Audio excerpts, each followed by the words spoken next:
Good morning and welcome to another live edition of Wealth Building Wednesday. Wealth Building Wednesday is brought to you by TRHT Selma. TRHT stands for Truth, Racial Healing, and Transformation. And transformation is indeed what we hope to do through Wealth Building Wednesday. This is our opportunity. This is the TRHT Selma opportunity to share with you all the great information, give you access to people that you might not have access to otherwise. And so it is indeed a pleasure to be here with you every single Wednesday, 10 a.m. Central Standard Time, and available on Facebook and YouTube Live, as well as the audio being broadcast on WBFZ 105.3 FM. I am your host, Lydia Chapman, and I am delighted to have the wonderful Memendra Harris with us today. I'm so excited to have you, and I know, listen, life is lifing, so thank you for being here this morning, girl. You already know I am glad to be here. It's a pleasure, an honor. Like, I'm really, really excited. I'm not a person that likes to be in the limelight at all. So this is a whole new adjustment from me. I'm behind the scenes worker bee, but when duty calls, you just have to show up. Absolutely. And I truly appreciate you for showing up this morning. Y'all, let me say this, because I was having a conversation with one of my colleagues this morning. And I'm like, there's a lot more information out here than I actually thought when we, were first talking about this topic. Like, mental health and finances, y'all, they are truly connected. Right. And so that's what we're going to be talking about this morning. We are delighted to have Ms. Harris here with us to talk about mental health and our finances. And I want to just dive straight in because you are the owner. You're an entrepreneur yourself, right? So this hits you on two different fronts, right? Professionally, yes. You're a licensed counselor, but you're also an entrepreneur. You own your own counseling business called Summerlane Counseling. Call her. She's in Selma. Woo-hoo. And so we are excited to have you here. But what is your definition, right? Like, not the collegiate, the textbook definition of mental health, but for you, how do you, if you're trying to explain to someone what mental health, because so often those two words, when they go together, they can be almost like a curse word, depending on who you're talking to. So how do you define mental health? I'm gonna give an analogy. Yeah. So in school, when you were young or in nutrition class, you see this picture and it has a plate, right? Yep. It has your grains, your protein, your vegetables, your dairy. You have a whole little frame. To me, it's the same replica for mental health. So that consists of your emotional well-being, your physiological well-being, your social, your spiritual, wow. All the things. So mental health is it's your heartbeat. The heartbeat goes to all the different organs in your body. So I look at mental health as the foundation. It's your everything, and everything comes up under it.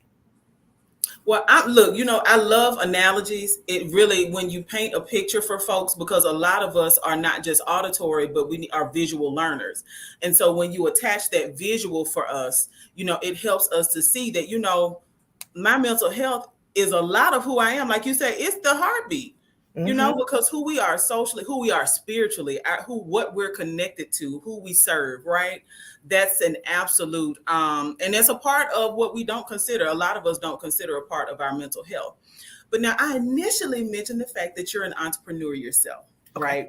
And so I want to kind of get you off of the questions that we planned Okay. and ask about your like how do you as an entrepreneur, because I know what we're going to talk about is mental health and particularly personal finances, but entrepreneurship can be a whole other ball game when it comes to the stresses of life.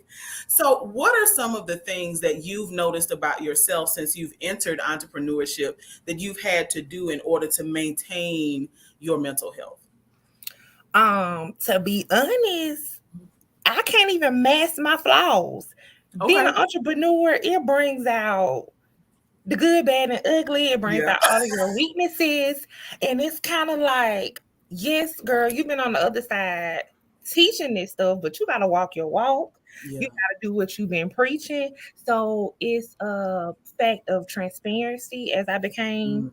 an entrepreneur. Like, I'm teaching people how to deal with their fears. Girl, you got to deal with your own fears. And so being on that side, it had to get me disciplined. I had to learn to be consistent.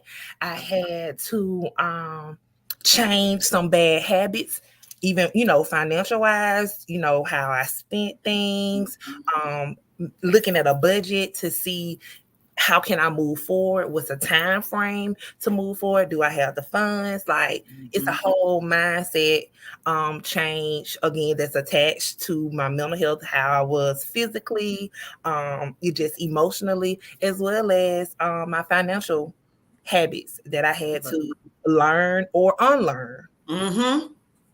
And you know what you said now, unlearn. Listen, is probably some of the thing, one of the biggest keys to life in this moment, honey. Because there's some things that we learn along the way, habits that we pick up, whether it's from our parents or other people that we're around, and we have to unlearn those things, right? And so the transparency, I love the fact that you said it's hard to hide those flaws, like it's just impossible, right? I tell folks all the time, like, listen, I'm practicing with my mouth, right? I'm trying to get her under control, but that face, mm, yeah, it may take a little while longer to get the face under control. But these are things, we're all works in progress, right? And there's no such thing as a perfect person.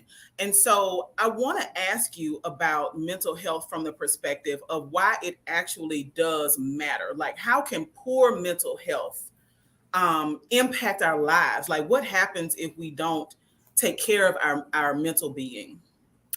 It's all about the quality of life. That's why it matters. I think everybody earns to have a life of abundance, and mental health plays a role in that, allowing individuals to feel good about themselves, to have purpose, to have leisure activities, to be able to travel and do the things they want. It's about the quality of life. Also, it's about productivity.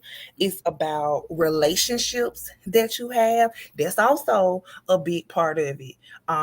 With relationships, because not only do you have to have relationships with people, you got to have relationships with money. And some people relationships with money is not the same. And Right. last but not least, y'all hear this all the time. You just got to have it's about having coping skills. So mental health matters Mm-hmm. because it helps when it comes to your coping skills when you come into moments of crisis or into financial distress. Mm-hmm. Okay.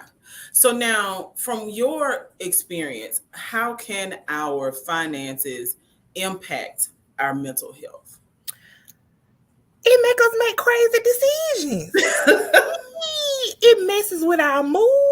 Yeah. It messes with the decisions that we make with our money. Mhm. We feel it some type of way. Or I know from a female point of view, sometimes we like to go shop. We want something to make us feel good. Like, Retail therapy. let's run it up. Yeah. But girl, you got to pay your light bill on the Mm. third. You know that's coming up. So you don't look good in the club Friday, Saturday, and Sunday, but you ain't paid, took care of yourself. So it makes you, because your emotions are not together, you're not Mm. thinking straight, you're, haven't settled things that are going on in relationships, you go and mismanage in another way. You go on a shopping spree or you splurge on eating, which you going out to eat, you ain't eating what you're supposed to eat. You eating the wrong things, which messes with your physical health, which causes Mm-hmm. you to be drained, not get the Yeah. sleep you need. So it again, it goes back to that central core that I'm talking, your mental health. So yes, it impacts your earning potential. Don't have that mental health in check. You calling in, ain't going to work. Or when you go to work, you have doing your job, which the cause Mm. supervisor to say something to you. Now you got an attitude with the supervisor, all because you ain't got your mental health in check and other things have led to it, or you hadn't addressed again put instill boundaries with friendships, with relationships, or other things that you got going on. So it impacts a lot. So now I wanna go to something, and I know there's a question down the line that deals with it, but you just tapped on it, so I want us to kind of stay in that vein, um, especially right now, as the nation's as our country is experiencing hardship. A lot of families are struggling, right?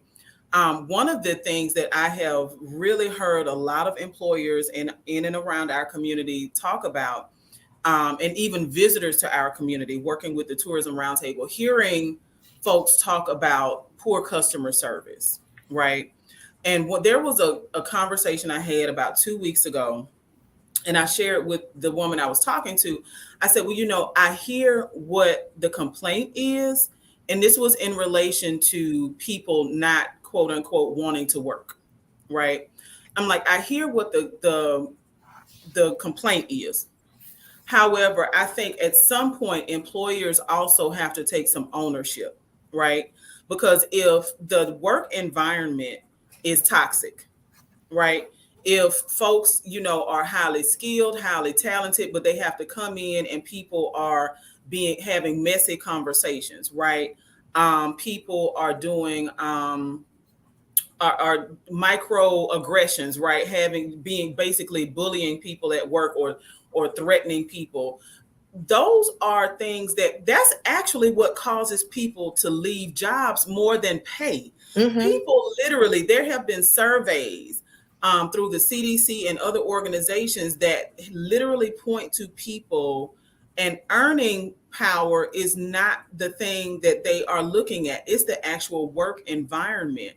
So when you're talking about our mental health impacting our earning potential, and the example you gave, like you come, you're not doing well mentally, so that's impacting your physical ability to actually get out of bed and come to work. You come to work, you're not really focused, you're not doing the job that you're assigned to do, right? So now supervisor says, hey, not doing Mm-hmm. the job you're assigned to do. Now you like, who you talking to? And so here, here comes the problems. So how can we get those things, as you said, in check? Like, what are some things, or how can we recognize those triggers in ourselves to know when it's time to say, you know what, I need to take a break, or I need to clean up? Because I know cleanliness for me,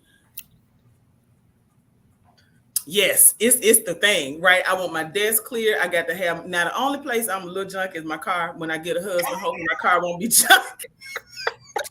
but but but the house and the office has to be clean. So how do we, what are some things that we can do, or how do we manage or identify those triggers so that we can be productive in our work life? And I know y'all heard the saying, sweep around your own front porch. Mm-hmm. So you want to start with yourself by actually identifying maybe some triggers within yourself to see, is it home stuff that we're carrying to work, or is work stuff that we're carrying home? What is it Mm-hmm. about those dynamics that have us in the upward? It could be cleanliness, you unorganized, so you don't know where things are, so it causes you to be late. Another thing, one of the things for me, um I have a problem with delegating and I have a problem with saying no. So it makes I put too much on my plate, Mm-hmm. which, puts my mental health out of balance, and it trickles into other areas of my life when it comes to parenting, being married, or even, in my job, because I added so much on my plate. I'm coming to work, or have doing it again, don't know how to say no, or add on other jobs because I'm also trying to compensate because I'm like, dog, I won my best yesterday. Dog, they asked me to Mm-hmm. do this assignment. Let me go and do it to help make up. But I'm also still adding on to the point where you fold, somewhere is gonna fall short. And to me, all areas are important, whether you know, parenting, your career, your relate, being a spouse or caregiver, whatever. So to me, all of those areas are important to different people for different reasons. So somewhere you're gonna fall short. And um and so with you saying that balance is important, right? And being able to identify those triggers or those relationships, those responsibilities that are potentially causing challenging situations. What if we are already, because when I want to come back into our finances, right, our personal finances. okay. So there's some of us who are already struggling, or even thriving beyond depression, or thriving beyond um, anxiety, right? Which is those are two actual clinical diagnoses. Um, how can we, if we're already struggling with those things, right? Like, how can those financial woes, even like financial problems, like trigger anxiety or depression? Or how does that impact those type of challenges if we're already dealing with them? It impacts your self-esteem. We already talk about impaired decision making. For some people, it leads to even harsher things like um, substance abuse as a coping mechanism to deal with the financial woes that we have. Um, it also increases your stress, and we all know how stress does on the body. It impacts your physical um, health as well. And if your health is down, you can't go get bread. Um, Also, feelings of hopelessness, um, helplessness as well, and which also causes us to kind of isolate. When we get in financial trouble, sometimes we won't want to tell nobody, Mm-hmm. or because we're no longer the it person, we're going to stay away and withdraw, which is not good because that causes embarrassment, causes shame. And far as we know, you're stuck in the house, then the depression sets in, all these thoughts sets in, and you just dig in a deeper hole that's harder to come out of. So now, when you just talked about the impact that our finances can have, like on our self esteem, and not being that it person, right? I've shared with gentlemen before: stop leading with your below your waist and your wallet, right? And for some people, that's a hard thing not to do. So, as parents, what is it that we can do? Because, see, I want to go back to one of the comments that you really initially responded with about things that we have to unlearn. What, as parents, what can we do to help our children not be so moved by what the outside world may perceive as the value of money? Because I mean, from my perspective, money is a tool, right? It's a tool that should be used to make more money. Um, but what happens when we teach our children that their value is in the kind of shoes that they wear, and the purse that they carry to school, or the car that they drive? How can we as parents work to, I guess, balance that out so that as adults they don't feel compelled to go into debt trying to flaunt the Gucci and the Prada? Being a new parent myself, having a 3-year old and trying this gentle parenting, statistics and study shows where you need to try to award or promote the character versus the behavior. So it'll be like, good job for listening, or good job for giving a compliment or holding the door for somebody. So looking at like character type action things versus like behavior in a way of you made good grades, so you get $5. It needs to be for per aid. It could be good job for being disciplined.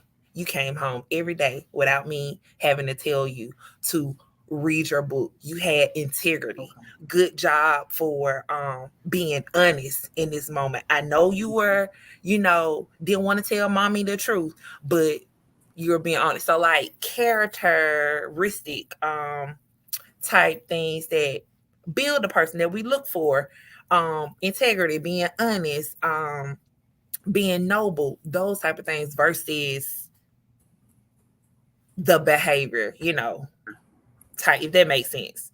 It does, and I really I'm loving the fact that you're talking about rewarding positive character traits, Mm-hmm. right? Because those are the things that we look for in adults, right? And in raising a son, my 13-year-old, I'm trying to raise him to be a grown man who another woman will want to marry, right? And that he'll be a responsible person. And so, whether that's with, his character first, and then being responsible with his physical health and his mental health and his finances, right? And so being able to reward our children because of positive character traits can truly help us to, what I hear you saying is that it actually will end up helping them build stronger and more positive money habits. Mm-hmm. Because Okay. it won't be about the thing. It'll be about what's here, and Yeah. what you have here, all the things will Mm-hmm. follow. Mm-hmm. So, what are some strategies that you would recommend when it comes to working through our finances and managing our mental health? Um, One, working through finances. I know you heard of this. Create a budget. Ah, Every and y'all have heard this time and time again, but it works. Create a budget. Every penny, every dollar needs to be allocated towards something. And when I say something, you can literally say, "Hey, my shopping budget for the month is mhm, $100." You just have to allocate that money towards somewhere else. Not only say create a budget, set realistic goals for mm, yourself because you know yourself. So you don't try to like overdo it and then you fail and then you don't get up and try again because now you feel defeated in that right. place with your mental health. Set small, realistic goals. Um, Involve a trusted partner. So if you know somebody that's good with money, it's okay. Ask them what they're doing. Try it. I know for me and my husband, we have like a business meeting. Okay. Once a week or every other week on Thursday, we getting up in that living room. We write down our goals, or it's like a follow up from the last meeting. Like I literally take minutes. Where we at today? What Okay. we doing? And we knock it out in an hour, and it hold us accountable. We see where we are. Speaking of me saying my husband, I'm also being transparent. I have open communication, so I ain't trying to hide now. I'm not going buying 10 pair of shoes and hiding them in the Mm-hmm. trunk. Mm-hmm. And I ain't telling him about it because we together. So you got to have open communication with yourself. Also, if you need to um get professional help, you have financial advisors. It's so many out here that you have. Go educate yourself, go to Books a Million, go on Amazon, go on YouTube, watch you some videos, go on TikTok. It's a lot of gems being dropped out here with little simple things. Also emergency fund that helps. That also Mm. emergency fund, you got to get your tire fixed or your car goes out. You stressing because you haven't prepared for that. Y'all, emergencies happen. It happens to the best of us. Some is gonna mess up, so you have to um prepare for that. Also, avoid debt if you can. Okay. Um, Also, I forgot the person name, but we have kind of gone by this rule. If we can't buy it 5 times, we can't afford it. So Mm. if I can't buy it 5 times, I need to rethink that or put that on down the line to get it. Because growing up, my parents, they did have great financial structure and good boundaries. And I always remember my mom said, if you have to borrow it more than once, you need to go get your own. And it Mm-hmm. just kind of always stuck with me. But also when it comes to me making decision between a want and a need, Mm. sometimes I have to ask myself that question. Yes. Um, because living for the moment, I feel like this generation, we live for the moment. We don't think about the Mm-hmm. future. Mm-hmm. Things are changing. We don't know what's going to happen. Not that I want you to live scared. Please go live your life and live it Right. fully and abundantly. But we have to be smart and take calculated risks that will benefit us as a whole, and take care of your people that you leave behind, your kids. So when it comes to getting insurance, Yeah. a 50 using 50 a 401k, whatever it is that you agree, give you some stocks or whatever, go set it up. Give you a trust, knowing having a will. I know in our culture, um, even learning the difference between a whole life policy and a term life policy, Yes. knowing to me, and we talking about this in my sessions, in our one-on-one session, depending on what's going on, we bringing up this. So it's just not about mental. As I'm learning, I'm educating my clients in a Mm-hmm. one-on-one session because it's all a part of it. I can no longer, like I said, the mental well being is the heart. So I have to look at it holistically. Mm-hmm. So when they come to me just like a doctor, they looking at everything to see what a blockage is or what's called. I have to look at everything. And sometimes 9 times out of 10, especially when it comes to my married couples, Mm-hmm. it's communication and finances. Communication and finances. Number one thing. Now listen, because see, now you jumped into the marriage. I wanted to definitely before we conclude, because I know that you are definitely going to be back with us, Yes. because this is a topic that is very real, right? And it really, a lot of us don't consider the connection between mental health and our finances, but these things do matter. So now let's talk about the impact on relationships, right? Whether that's with our children, or particularly though when we talk about being with a spouse or a significant other. um, how do we avoid toxic or detrimental situations when it comes to being in partnership with someone, um, and causing that stress and the mental health look? And we, counseling is a great thing. I think we need it all along the way, right? But now we know we got to go, because every day we having problems, right? So we don't want to get to that point. So how can we avoid? What are some things that we need to do maybe beforehand? That ounce of prevention, right, being worth a pound of cure. What are some things that we can do beforehand, or some strategies that we can utilize, especially with partnerships, whether it's business or romantic partnerships? How can we avoid the toxicity, honey? Because money can be hard to talk about. It definitely can be hard to talk about, but you have to. It's also about laying things on the table or maybe Mm, coming up with certain boundaries. mm, Like for instance, me and my husband, of course, we make our own money, we spend our own, but we have a safe number. If it's something that we see or something that we want that's over that safe number, like for mm, instance, if it's over $250, mhm. we're due for each other to call. Hey, I see this is over our safe number. Let's talk about it. Cause I could just be in my moment. I could be like, oh, I love it. I Like, it's on need sale. it. Like, Yeah. and not that he's gonna deter me away from, but he's gonna be my voice of reason at the moment. We just need to talk about it because he might know something that's coming down the line that I forgot or haven't been aware of. And Hmm. he may be like, oh, not right now, babe. Remember, we got this going. I'm like, oh, yeah. So being transparent and having those conversations to set boundaries. Um, hey, when we get to below this point, let's have a conversation. Either also respect each other differences too. Because Hmm. some people operate their accounts different. Hey, All I'm saying is you talk about it, what works for you, do what works for you. Um, Another thing, like I said, review, have a monthly meeting or weekly meeting, however you do it, and set clear financial goals. So you got to talk about it because usually one person is good with the finances and one person isn't.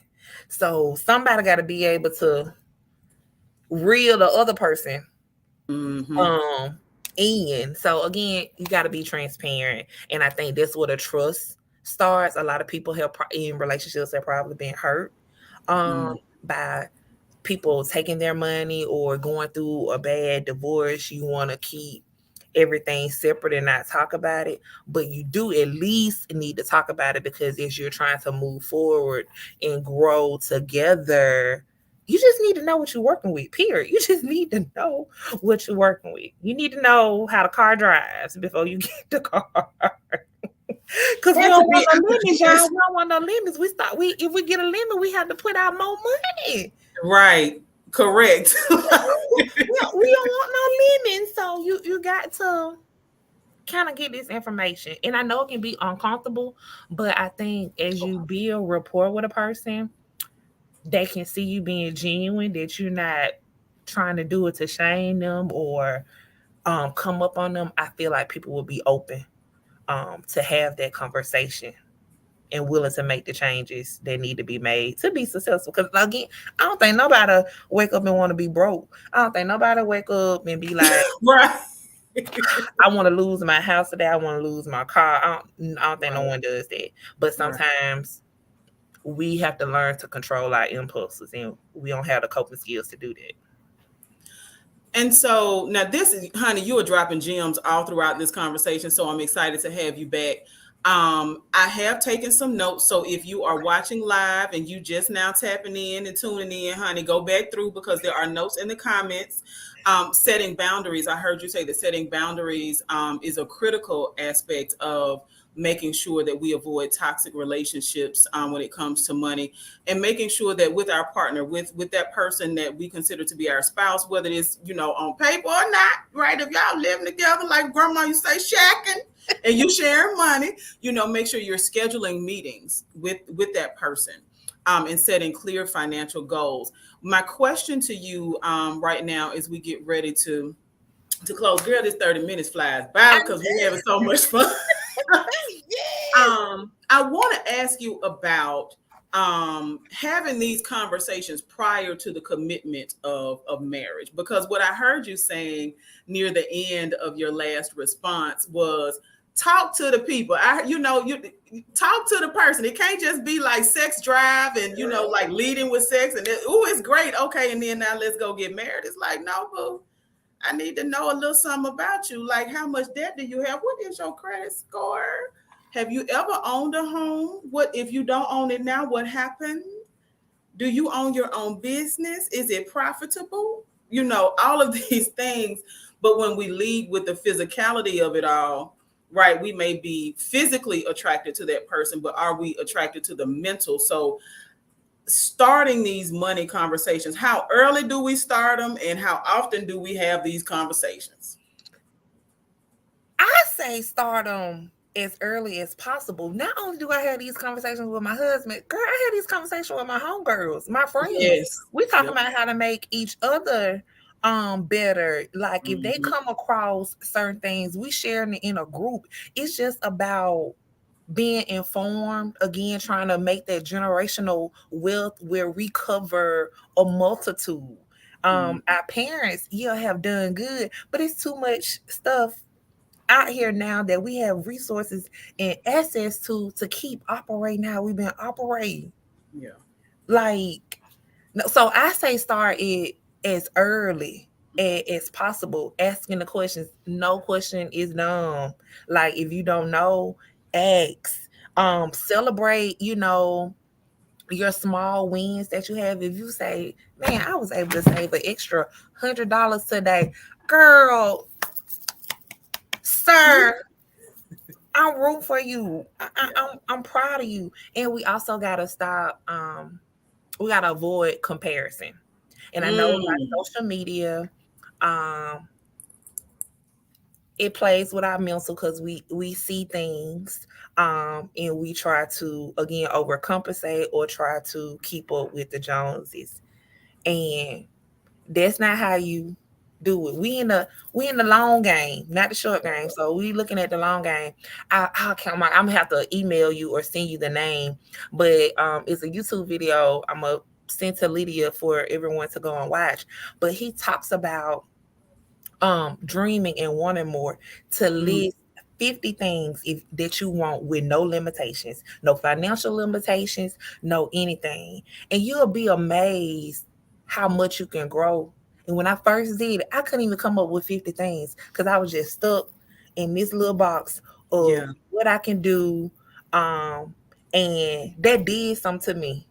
yeah, I want to be able to think beyond. You can be imagine what you can do. So push yourself, grow. Like I'm gonna send that video link because it's very impactful and powerful when it comes to financial goals and create generational wealth for your kids and starting them at an early age, learning how to yes. save, and how to do well with money. Okay. Y'all, ain't nobody coming to save us. Period. They ain't nobody coming to save us. So Right. we got to save ourselves and put back into our own community. Absolutely. And I can't think of a better note for us to end on today. Minda, it has been a pleasure having you here. We are definitely, I'm going to have you back again on this season of Wealth Building Wednesday. Y'all, thank you for tuning in every single Wednesday, 10 a.m. Central Standard Time. We're live on Facebook and YouTube. We have folks talking about speaking. Good morning, Tiffany. Hey, DK Harris. Y'all, everybody, tell a friend to tell a friend that if you want access to the information, this is your opportunity. Okay. The contact information is always available. We want to make sure that everybody has access to the expertise that they need. We are connecting the dots, some of the very same things that she talked about, like life insurance and financial planning and setting up trust.